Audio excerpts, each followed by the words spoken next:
वही उर्दू के राज से राम को जाना जाता है, वही उर्दू के नाम से भगवान को पहचाना जा सकता है, और उर्दू के वाव से वाहे गुरु को पहचाना जाता है। ये उर्दू की जबान है, एक ऐसी जबान जिसने हिंदुस्तान की तहजीब को जिंदा रखने का काम किया है। तमाम शहर में चर्चा है उसके लहजे का, तमाम शहर में चर्चा है उसके लहजे का। मुझे यकीन है वो उर्दू बोलता।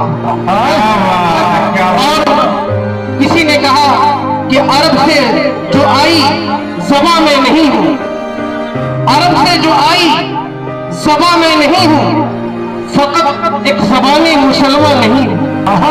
अरब से जो आई ज़बां में नहीं हूं, फकत एक ज़बाने मुसलमान नहीं हूं।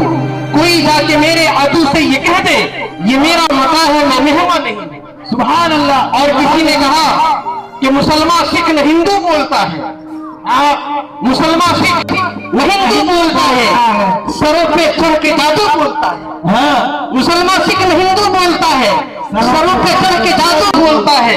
अभी तहजीब है जिंदा हमारी, अभी तहजीब है जिंदा हमारी, अभी ये शहर उर्दू बोलता है।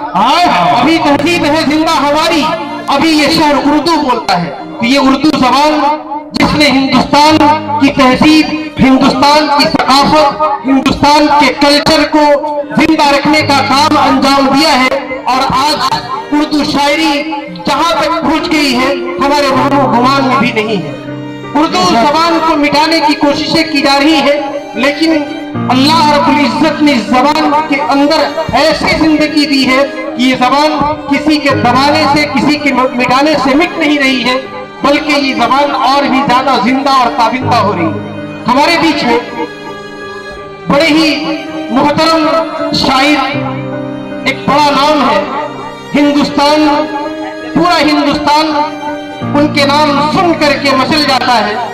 वो शख्सियत हमारे बीच में आई हुई है, मैं उनको आपके सामने पेश करने जा रहा हूँ, ये कहते हुए कि ये हवा के मस्त झोंके जो चमन से आ रहे हैं, तेरी जुल्फ कहाँ आते कहाँ।